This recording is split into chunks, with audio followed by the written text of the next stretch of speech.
UNID. Archétype d'UNID est un alpha opératif, un agent de l'Imperium Alpha, enquêteur espion. Expert dans les domaines de la désinformation et de l'analyse, il possède une très grande base de données dans laquelle il peut puiser une multitude de renseignements, principalement en relation avec l'alpha. UNID donc est un opératif, c'est-à-dire qu'en fait il appartient à l'alpha dans tous les sens du terme. On va revoir un petit peu ce que ça veut dire un petit peu plus tard. Au niveau de son expertise et de ses domaines de compétences, il a véritablement le rôle d'espion. Donc ça veut dire qu'il va se comporter comme un espèce d'agent secret, une personne qui va analyser les différentes informations qu'il va obtenir et il va savoir où chercher les différentes informations. Évidemment, il va savoir utiliser son armement et l'ensemble des technologies que l'alpha peut lui fournir. En tant qu'opératif de l'alpha, il n'a pas de contrat avec l'ADM. Il est totalement affilié à l'Imperium Alpha. Qu'est-ce que ça veut dire ? Nous allons expliquer cela petit à petit, mais à l'origine, tous les individus dans le monde d'Imperium sont affiliés, ont un contrat avec l'administration générale. Juste après le premier rebuild, ils ont un identifiant. Ensuite, ils ont une citoyenneté. Ils sont citoyens de l'Alpha, de la Calab, etc., etc. En tant que contrat ADM, c'est l'administration générale qui a pour charge juridictionnelle de juger et de s'occuper des individus qui ont un contrat. Un opératif de l'Alpha, de la Calab ou de n'importe quel Imperium ne va plus avoir de contrat ADM, il va avoir un contrat alpha, et c'est ce contrat alpha qui va déterminer en fait d'une part son rang social au sein de l'Imperium, et d'autre part en fait il va pouvoir être jugé par l'alpha, et l'ensemble de la juridiction qui va s'appliquer à lui, ce sera la juridiction de son Imperium. Dans le cas du NID, c'est l'alpha qui va pouvoir le juger, le sanctionner, le punir ou le récompenser. Il accepte quelques enquêtes, mais la plupart du temps, son niveau hiérarchique lui permet de choisir ses dossiers. Il a un accès à de nombreuses ressources de l'Imperium, équipements, armements, véhicules, mais aussi des ressources financières. Passe-droit et contact, l'alpha lui fournit un accès quasi illimité au rebuild. Donc, comme nous avons pu le voir précédemment, il appartient à la hiérarchie de l'alpha, c'est un agent opératif, c'est-à-dire qu'il a un certain nombre d'accès. De plus, il a un certain niveau hiérarchique parmi les enquêteurs de l'alpha, ce qui lui permet en fait de choisir les dossiers parmi en fait un certain nombre de dossiers qui vont remonter petit à petit, remonter de la base. Et il a cette liberté qui est de choisir les missions, les enquêtes qu'il veut suivre. Évidemment, il a des comptes à rendre, et nous allons voir après que potentiellement, c'est un point sur lequel le meneur peut appuyer pour gérer, intervenir dans la narration du NID. En tant qu'alpha opérative, son contrat a été racheté, c'est-à-dire que son Imperium a le droit de vie ou de mort sur lui. Salaire, justice, soins, appartements, etc., tout lui vient de l'alpha. Donc ça revient à ce qu'on se disait tout à l'heure, c'est-à-dire qu'effectivement, l'ensemble des informations le concernant sont détenues par l'alpha. Il n'a plus de compte à rendre à l'administration générale. Évidemment, il peut se faire tout à fait arrêter par l'administration générale, par un enquêteur de l'administration générale, mais il sera jugé par l'alpha et uniquement par l'alpha.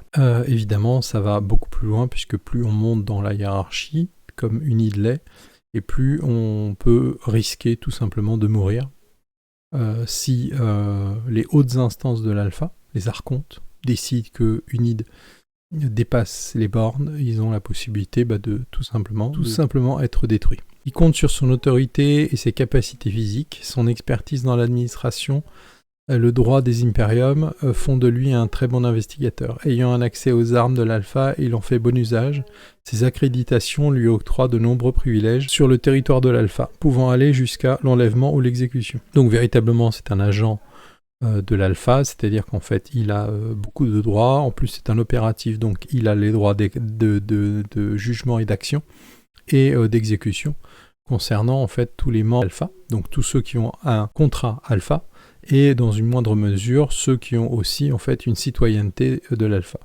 De plus, il peut agir sur l'ensemble du territoire, c'est-à-dire que même si une personne n'a ni contrat alpha ni nationalité alpha, tant qu'elle est sur le territoire de l'alpha, il peut intervenir et la questionner, la condamner. Dans de rares cas, pourra effectivement l'exécuter. C'est-à-dire que c'est un espèce d'agent 0-0, c'est-à-dire qu'il a le droit de véritablement exécuter les gens si c'est nécessaire. On va regarder un petit peu les relations du NID. Évidemment, comme l'ensemble, et que vous allez voir l'ensemble des membres de l'entente, on a un encart spécialement pour le calife Bachir. C'est un noble qui va être récurrent dans l'histoire et dans les futurs scénarios. Donc on met un accent sur pourquoi accepter de travailler pour le calife, pourquoi être en relation avec le calife. Le calife Bachir Ahmed Kalam. L'intérêt de travailler pour un noble est double. Glaner des informations pour l'alpha et être le plus proche possible d'une source de vérité, sachant que les archontes de son impérium ne l'aideront pas.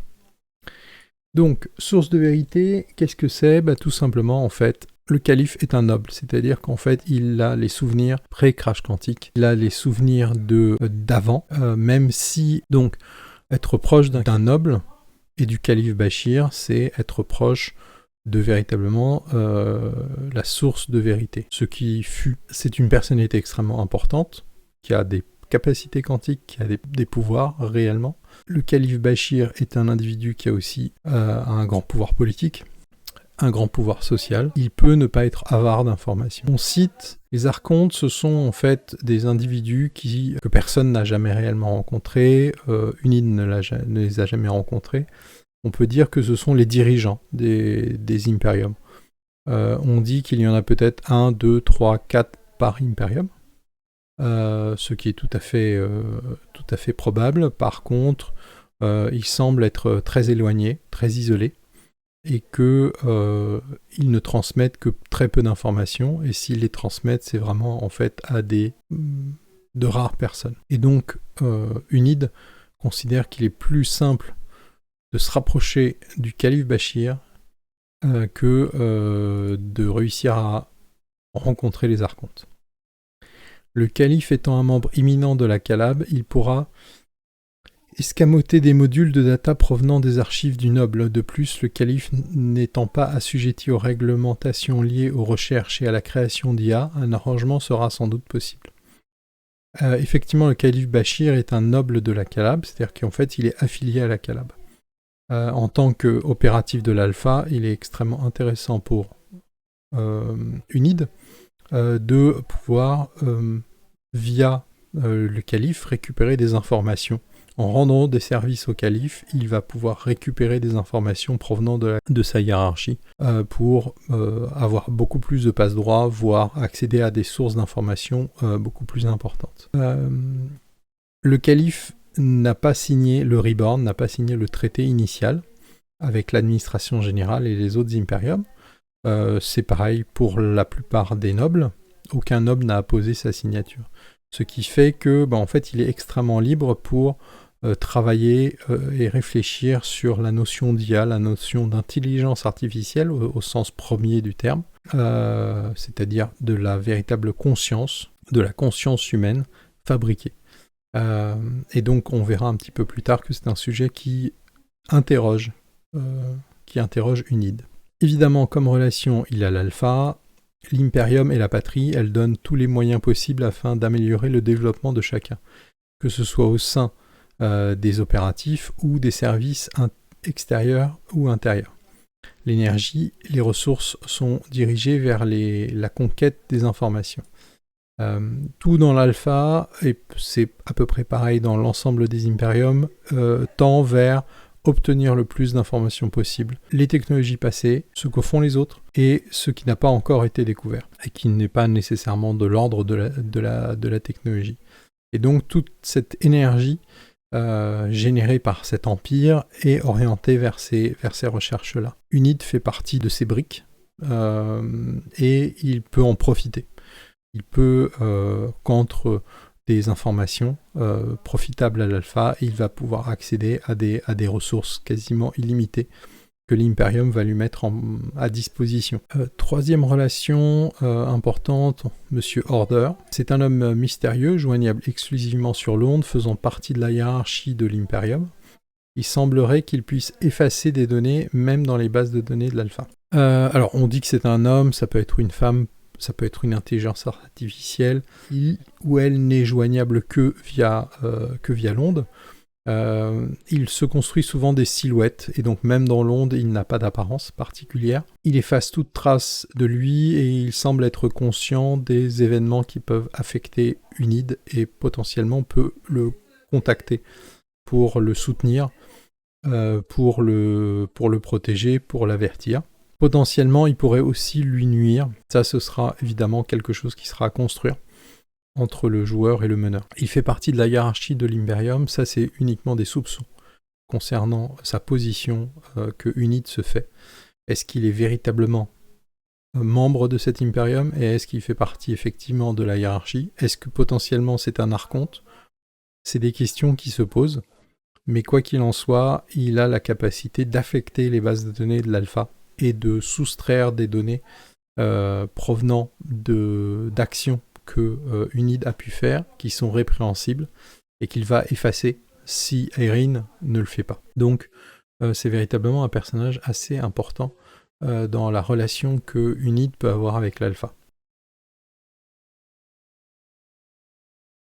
En fait, interprété par vous-même, c'est vraiment des guides qu'on vous met en place, et c'est à vous, meneurs et joueurs, qu'il est juge, qu'il est droit dans ses bottes, qu'il est têtu et pugnace et qu'il est adaptable. Alors, il est rigide, normalement, il peut être campé sur ses positions.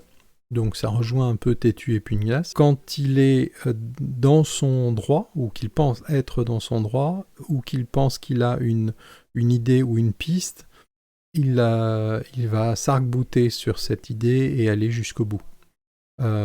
Quitte à se mettre dans l'embarras auprès de sa hiérarchie. Les seuls qui arrivent un peu à infléchir cela, c'est l'entente. Mais ça peut être des bons moments de roleplay au sein de l'entente pour lier des relations entre les différents personnages. Il est bon juge, c'est-à-dire qu'en fait il connaît l'humanité, il connaît ses faiblesses et il connaît ses points forts. Ça ne veut pas dire qu'il est empathique, ça veut juste dire qu'il connaît parfaitement le comportement que chacun va pouvoir avoir selon certaines réflexions, certains comportements, certains gestes. Il a une espèce d'analyse extrêmement pointue et précise de chaque mouvement, de la pression de l'air. Tous ces éléments-là, en fait, quand vous êtes meneur, n'hésitez pas à les décrire. Et c'est quelque chose que Unid va interpréter. C'est comme ça qu'il voit, en fait, qu'il voit le monde. Est-ce que la personne s'est levée et a laissé un verre au niveau de sa table? Est-ce que le verre est très légèrement renversé? Est-ce qu'il y avait 2 verres sur la table alors qu'il n'y a qu'une seule personne qui est partie? Voilà, c'est tout un tas de détails que Unid va voir et percevoir un peu de façon mécanique, et tout ça est amplifié par l'ensemble de ces implants bio-ingénieurs qui amplifient sa perception et dont le tout est stocké en fait dans ces bases de données, qu'il peut rejouer comme ça aussi en permanence. Droit, le plus souvent en accord avec ses principes, il n'en démord pas que sous l'influence de ses amis. Donc là en fait on revient sur rigide, mais on est plus dans une position où en fait il va mettre en avant des paroles données. Voilà, donc il est beaucoup moins enclin que d'autres à trahir.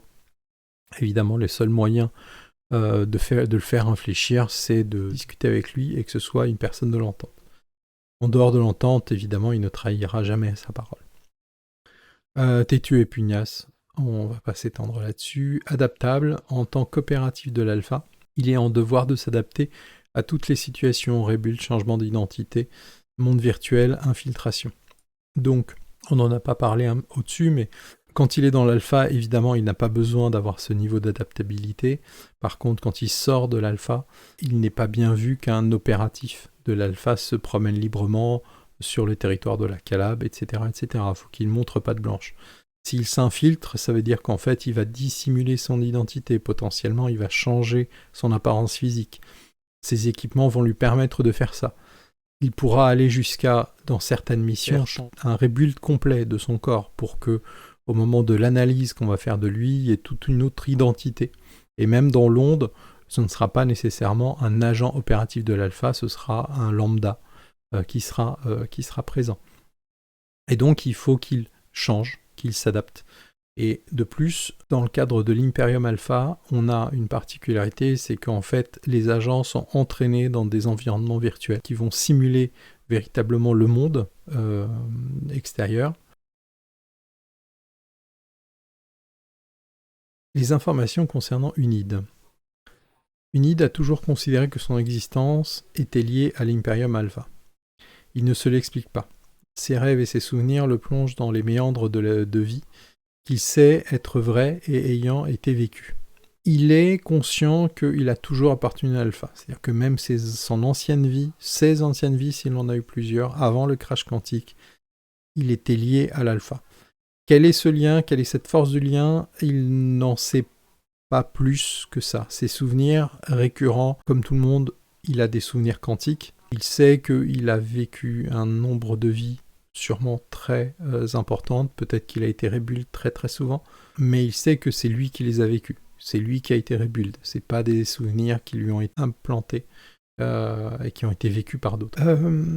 Mais est-ce par lui, sa structure mentale, ses bases de données internes et ses souvenirs, de même que son caractère, lui font penser qu'il est peut-être une IA. La manière dont il voit le monde, la manière dont il perçoit l'ensemble des données, sa manière de penser et de structurer l'ensemble des indices dans une pièce, sa manière aussi de parler, d'avoir un côté beaucoup plus, peut-être un peu plus froid, beaucoup plus droit, font qu'il pense peut-être être une intelligence artificielle. La question se pose vraiment parce que qu'est-ce qui fait qu'il est tellement attaché à l'alpha?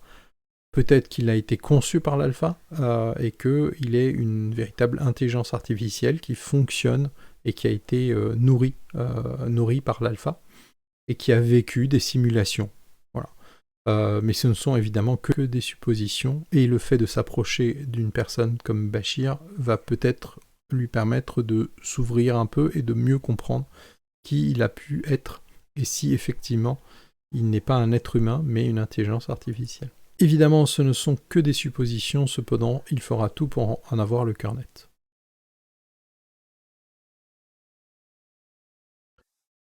Nous allons poursuivre la description de la feuille de personnage du Nid Messire. Nous avons retourné sa feuille de personnage, nous sommes sur la partie purement mécanique.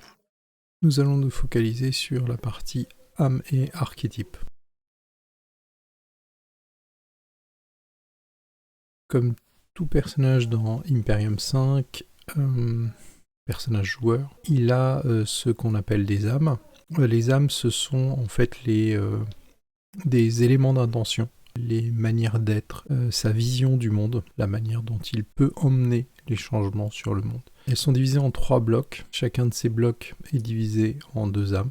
Premier bloc physique, deuxième bloc social, troisième bloc mental. Donc c'est véritablement en fait une représentation assez générale. Les âmes ne sont pas nécessairement liées spécifiquement à une cohésion. On peut utiliser la brutalité pour renforcer son autorité ou imposer un choix. On peut, de manière assez brutale, résoudre une problématique sans vraiment de finesse ou de savoir, l'objectif étant d'être quick and dirty au niveau de la résolution. Donc la notion d'âme va au-delà des cohésions.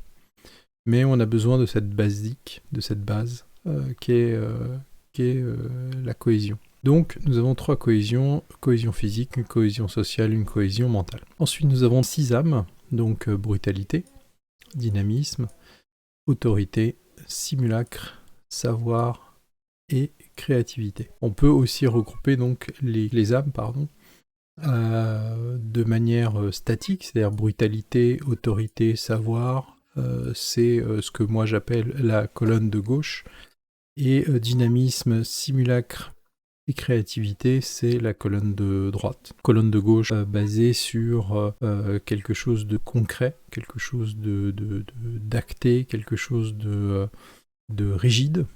Et colonne de droite, c'est plutôt en fait l'ensemble des âmes qui sont beaucoup plus souples, beaucoup plus intangibles. Quelle est la mécanique? Vous la connaissez déjà. Le joueur veut atteindre un objectif, il va décrire en fait l'intention du personnage, comment son personnage va pouvoir atteindre ses objectifs, et à partir de cette description, on va essayer de dégager une, deux ou trois âmes qui peuvent résoudre ou permettre au personnage d'atteindre cet objectif-là. À partir de ce moment-là, en fait, la valeur de l'âme va devenir en fait la base du nombre de dés de déduite que le personnage va devoir lancer. On peut voir que la répartition des points du nid est une répartition, elle fait partie des répartitions dites équilibrées. On a 3 valeurs qui sont à 4 et 3 valeurs qui sont à 3. Vous verrez que dans les autres personnages, on a une répartition dite déséquilibrée, avec une valeur à 5, 2 valeurs à 4, 2 valeurs à 3 et une valeur à 2.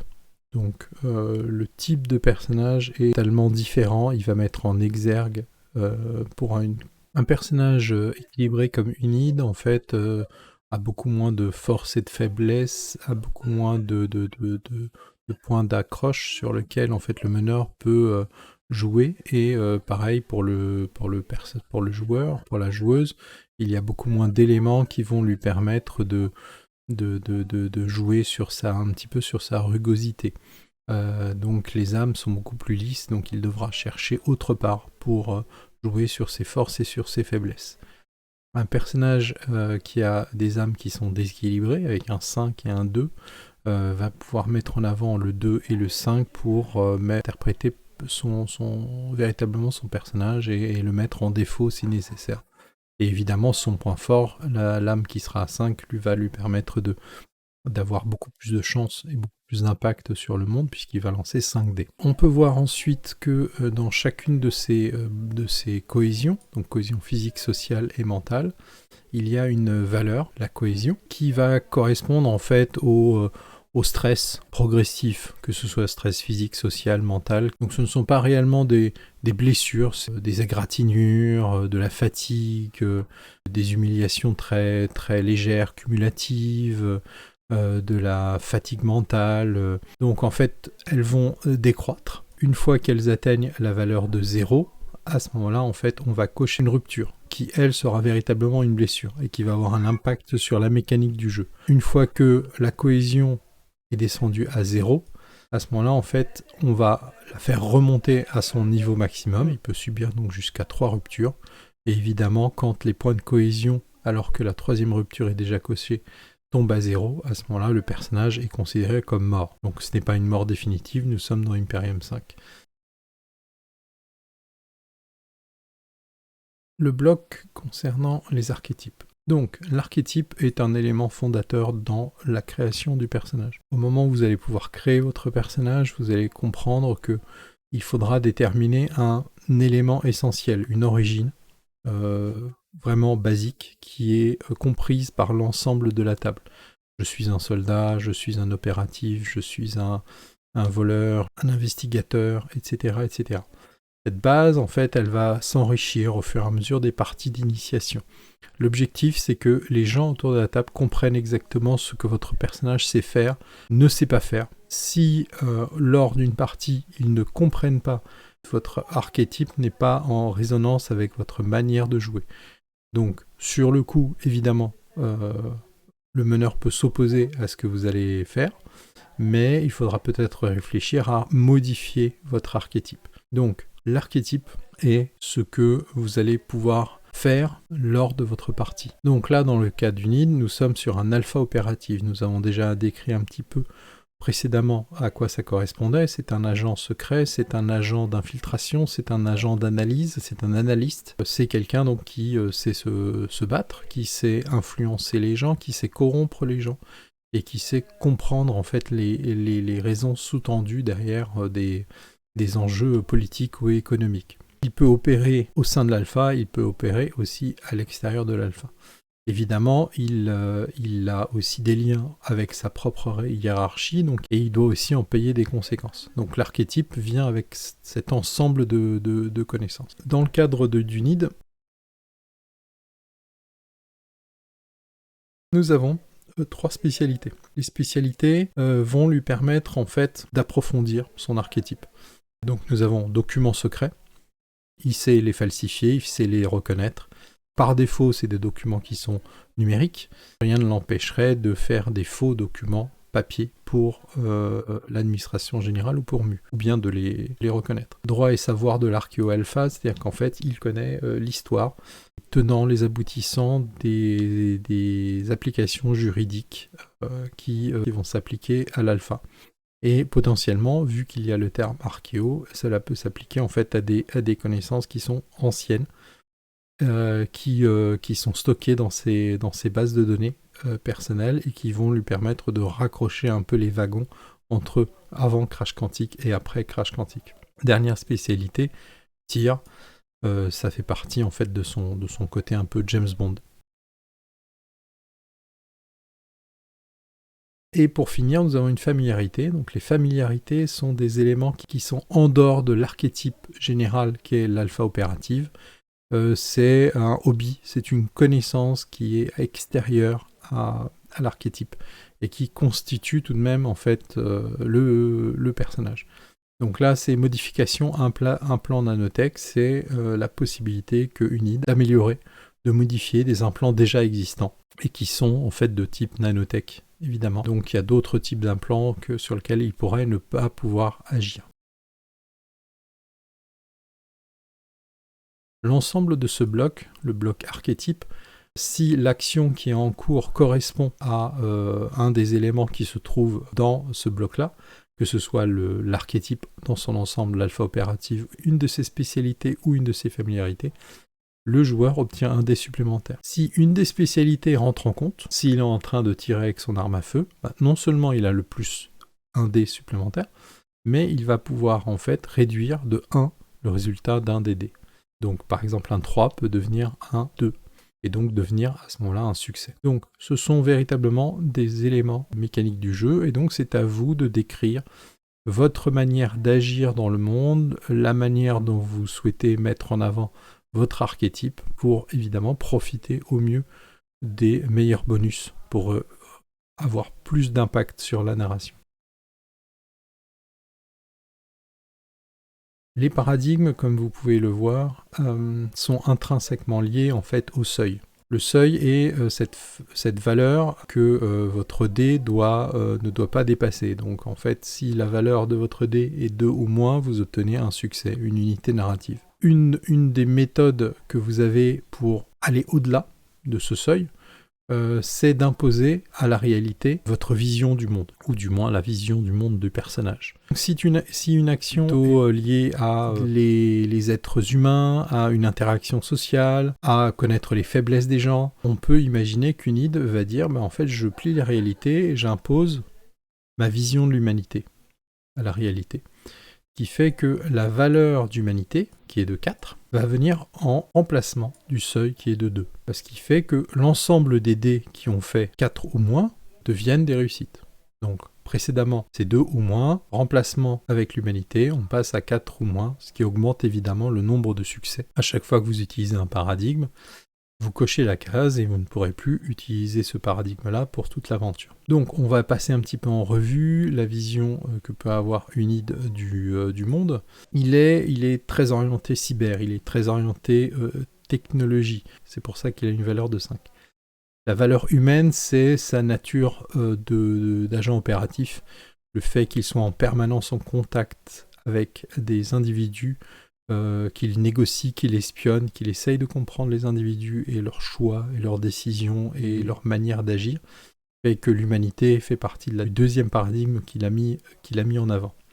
Les deux autres paradigmes, punk et virtuel, sont en dernier, parce qu'en fait, il les a évidemment mis de côté, c'est pas dans sa logique, c'est pas dans sa manière de vivre et ni d'être. Voilà un petit peu le comportement, le paradigme.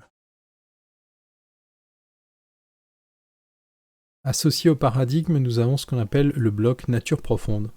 Ce bloc nature profonde, en fait, il va correspondre à la manière dont Unide va analyser, comprendre, rechercher les choses dans le monde. Comment, en fait, il va essayer d'appréhender le monde, comment il va essayer d'agir sur le monde. Sa nature profonde, c'est contemplateur. C'est-à-dire qu'en fait, il est à la recherche de la compréhension. C'est-à-dire comment le monde agit, pourquoi il agit. Il n'essaye pas nécessairement, il n'est pas un observateur, il va essayer de comprendre en fait pourquoi cet indice est présent. Ou bien, potentiellement, qu'est-ce qui fait que je peux observer le monde et comment il peut interagir sur moi. Voilà, donc c'est des questions beaucoup plus philosophiques qu'il va se poser. Donc toute action qui appartient au scope du contemplateur peut potentiellement, avec l'accord du meneur, donner un succès supplémentaire. Il en va de même avec en fait tout le bloc nature profonde. Dans ce bloc nature profonde, nous avons les traits et nous avons les symbioses. Au niveau des traits, ce sont des espèces de traits de caractère. C'est des traits qui vont permettre en fait au personnage de pouvoir surréagir, amplifier des actions qui rentrent dans le trait, dans la définition de ce trait. Donc, quand il est en train d'analyser une situation, quand il essaye en fait de comprendre ce qui s'est passé, Unide et son joueur ou sa joueuse peuvent justifier du vocabulaire analysé. S'ils sont en corrélation avec l'action en cours, ils vont donner un succès supplémentaire avec l'accord du meneur. Donc, Unide a analysé, connaître et déduire. Donc il est véritablement dans la capacité de comprendre son environnement. Ça rentre en corrélation avec le contemplateur. La symbiose est un petit peu particulière, c'est lié à la nature profonde et à sa relation avec l'extérieur. Comment je suis en symbiose avec le monde d'Imperium. Unide est lié en fait à la data, c'est-à-dire en fait à la donnée. Au flux de données qui sortent de l'onde, qui traversent l'onde, qui plongent dans l'onde ou qui remontent des profondeurs. Tant qu'il est en relation avec ces flux de données, il peut justifier d'utiliser cette symbiose. Et donc ça lui donnerait un succès supplémentaire. C'est aussi, ce qui est important de savoir, c'est que la symbiose est souvent très liée en fait à l'utilisation des capacités, donc des pouvoirs quantiques que le personnage peut posséder. Et une fois qu'on a obtenu nos unités narratives, et que l'objectif de la scène est de qualifier quelque chose, de quantifier quelque chose, à ce moment-là, en fait, on va pouvoir utiliser ces unités narratives pour débloquer des ressources. Donc, nous allons nous focaliser dans un premier temps, sur les ressources de type équipement. Les équipements, on va se concentrer sur la partie haute des équipements. Les petites valeurs qui sont ici, 3 et 3, sont des valeurs, sont une petite mécanique qui vont vous permettre en fait très facilement d'inventer des objets. Vous avez besoin d'un objet, d'une corde pour descendre en rappel. Vous allez pouvoir en fait consommer ces points. Donc vous avez 3 points qui se régénèrent en fait vous allez pouvoir la réduire de 1. Et donc inventer très, très facilement. Les équipements, vous avez, comme vous pouvez le voir, 6 équipements. Chacun de ces équipements est décrit par une valeur. C'est son nombre de points d'intensité qu'il fournit quand il est débloqué. Et un tout petit descriptif. Ça vous pousse aussi à inventer un peu une manière de l'utiliser et de le sortir un petit peu de son contexte. L'œil droit cybernétique subquantique va lui permettre de viser plus précisément, trouver plus de détails, analyser le comportement d'un individu qui est en face de lui, obtenir peut-être des informations sur la personne, interroger sa propre base de données, bref, peut-être observer de loin. Voilà. Donc c'est véritablement à vous de construire quelque chose autour de cet œil cybernétique et de l'inclure dans votre scène. L'implant com et data analyst, c'est sa base de données personnelle. L'implant com, évidemment, c'est ce qui va lui permettre de communiquer avec l'alpha, qui va lui permettre de communiquer avec les membres de l'entente. Data analyst, c'est sa base de données. et l'ensemble est relié, c'est-à-dire qu'en fait tout est stocké, tout ce qu'il voit est stocké dans ces bases de données. Donc il peut obtenir des informations sur des gens, à vous de construire dans votre narration l'intérêt de cet équipement. Le badge de l'alpha, c'est un espèce de passe-droit qui permet évidemment, une fois qu'il est montré et qu'on est sur le territoire de l'alpha, de pouvoir rentrer dans des lieux auxquels normalement on n'a pas accès. Clé universelle de l'alpha, c'est pour pouvoir entrer dans des lieux de façon légale ou illégale. Donc ça, c'est son bloc équipement. Une unité narrative va permettre de débloquer un de ces objets et donc une de ces valeurs.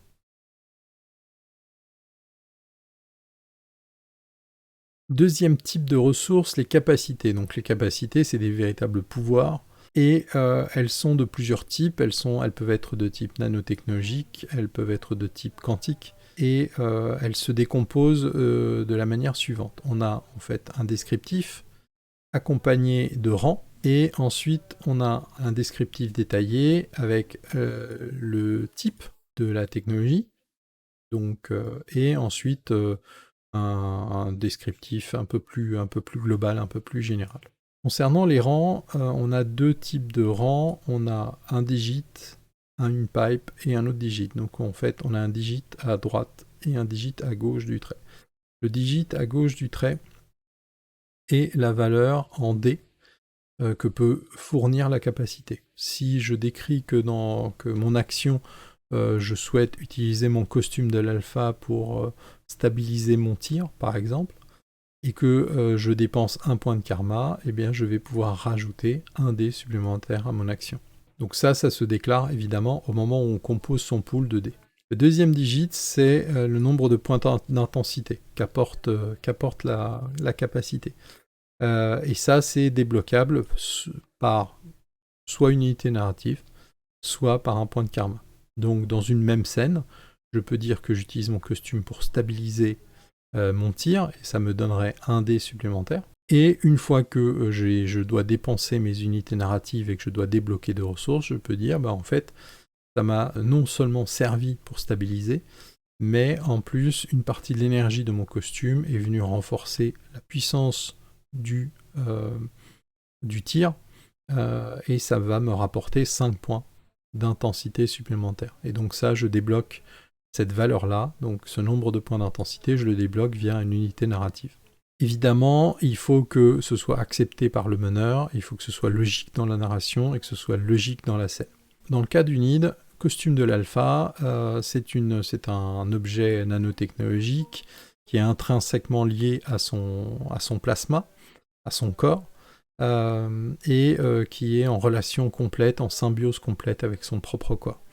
Donc, ce costume se consolide pour générer une protection globale, et comme je vous l'ai décrit un peu plus haut, en fait, allez au-delà, n'hésitez pas à pousser cette capacité.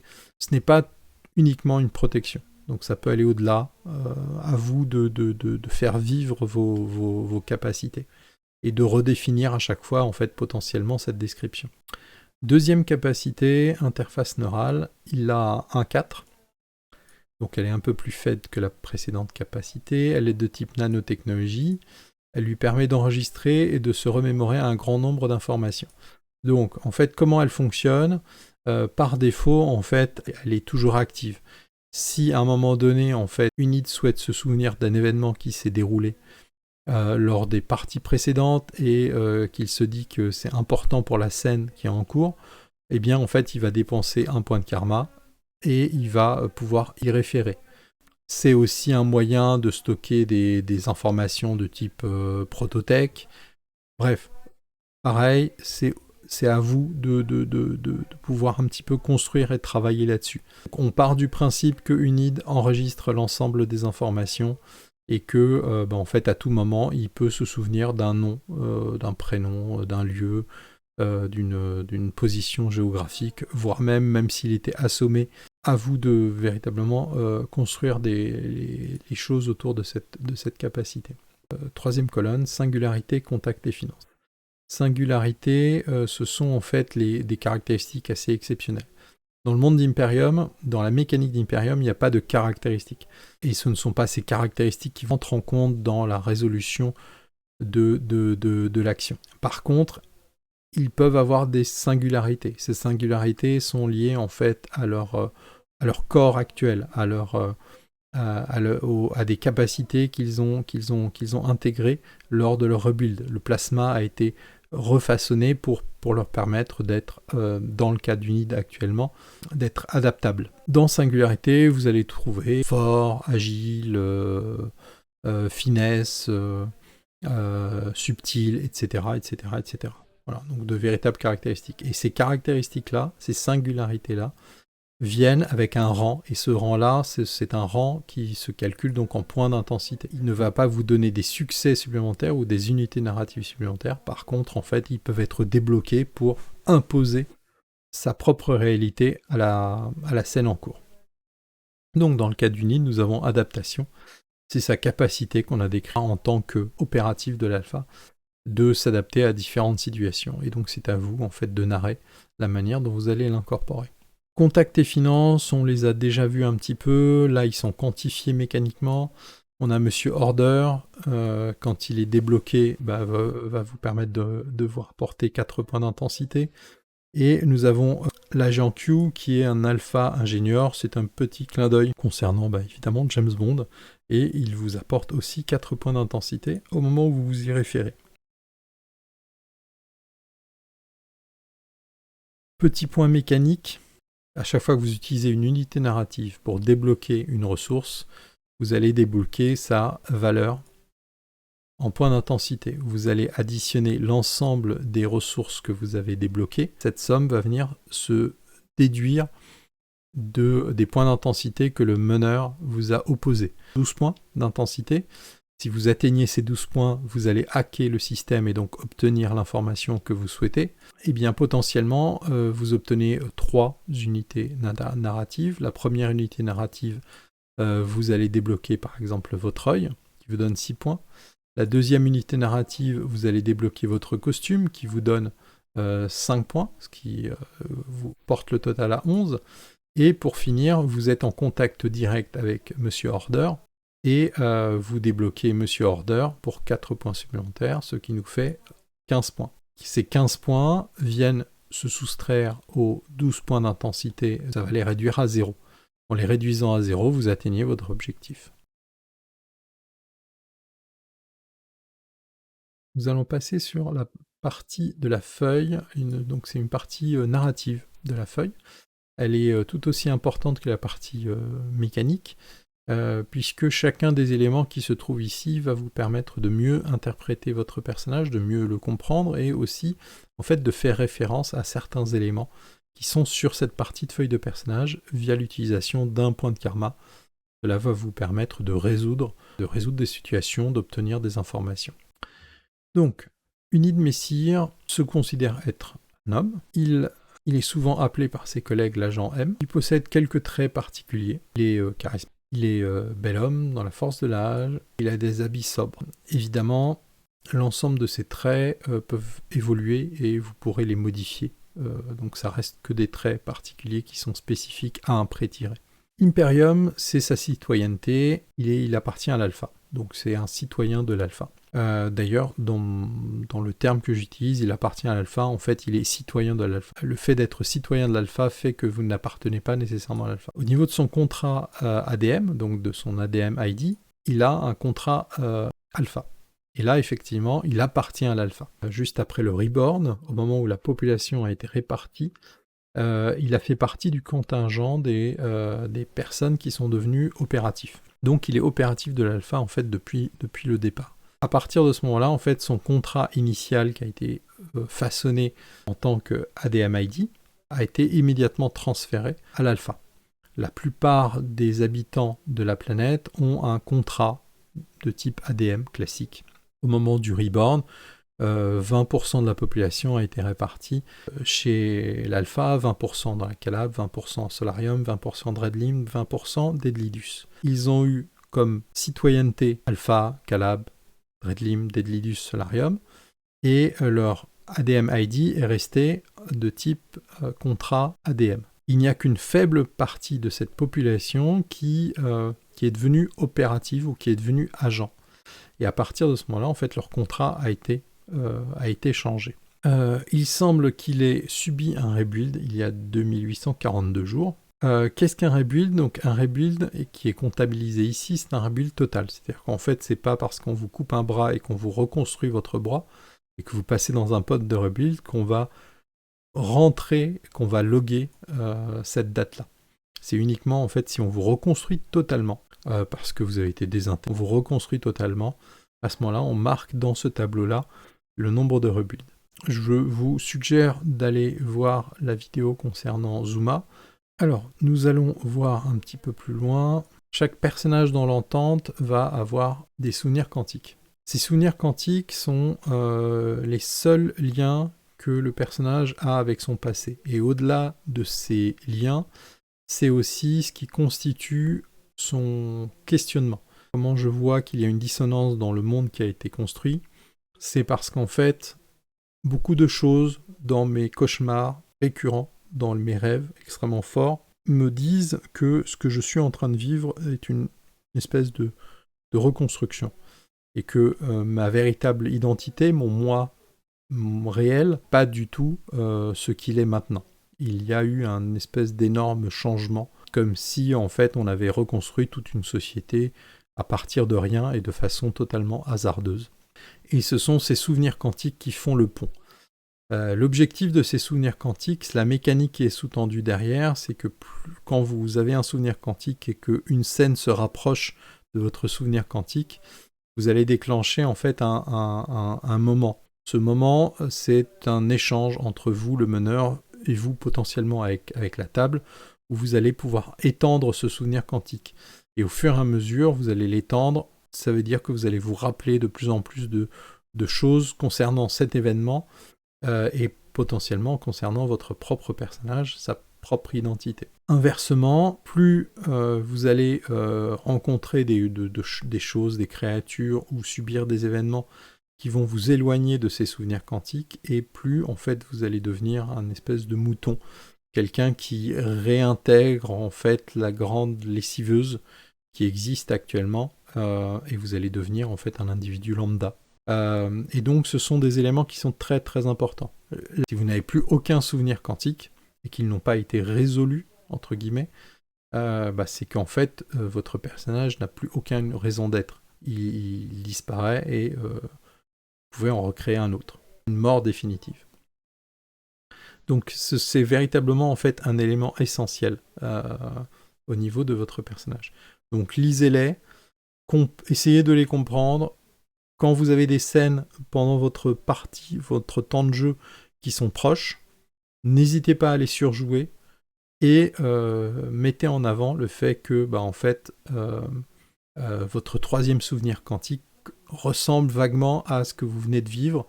Voilà. C'est à vous, en tant que joueur, de le mettre en avant. On va les approfondir dans le livre de base, mais c'est déjà des éléments très importants. Ensuite, nous allons avoir quelques blocs supplémentaires.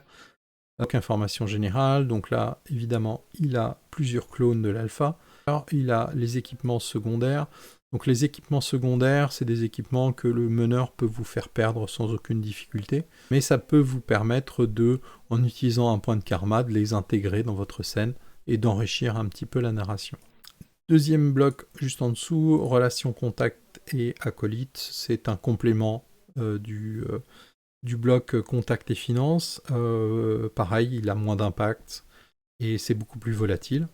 Et pour finir, nous avons éducation, foi et croyance. Ce sont en fait toutes les philosophies, les croyances qui existent dans le monde et auxquelles en fait un personnage peut adhérer, qui peuvent un peu l'aider.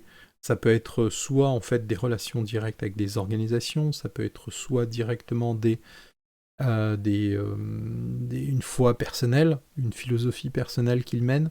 Bref, c'est un certain nombre d'indications assez globales sur la croyance, sur l'éducation et sur la foi, qui peuvent être, je tiens à le préciser, qui peuvent être totalement erronées. C'est-à-dire que un personnage peut avoir un type d'éducation, mais qui est en fait une construction personnelle. et ça n'a pas besoin d'être justifié. C'est peut-être même en désaccord total avec le monde d'Imperium, mais peut-être que c'est un souvenir, une bride mémorielle qui reste de son lointain passé, avant le crash quantique, et donc ça se justifiera quand les choses seront découvertes. Mais quoi qu'il en soit, c'est une croyance, c'est une éducation qu'il a et qui est anormale pour la société actuelle, mais qui au final peut se tenir. Nous avons fait un tour de l'ensemble de la feuille de personnage du NID, et nous allons passer en fait sur d'autres feuilles de personnages, et nous allons les décrire au fur et à mesure. À partir de cette base-là, où nous avons détaillé énormément de choses, les autres feuilles de personnages seront décrites de façon un peu plus légère, et n'hésitez pas à vous référer à la description de la feuille de personnage unide pour avoir des concepts supplémentaires ou complémentaires.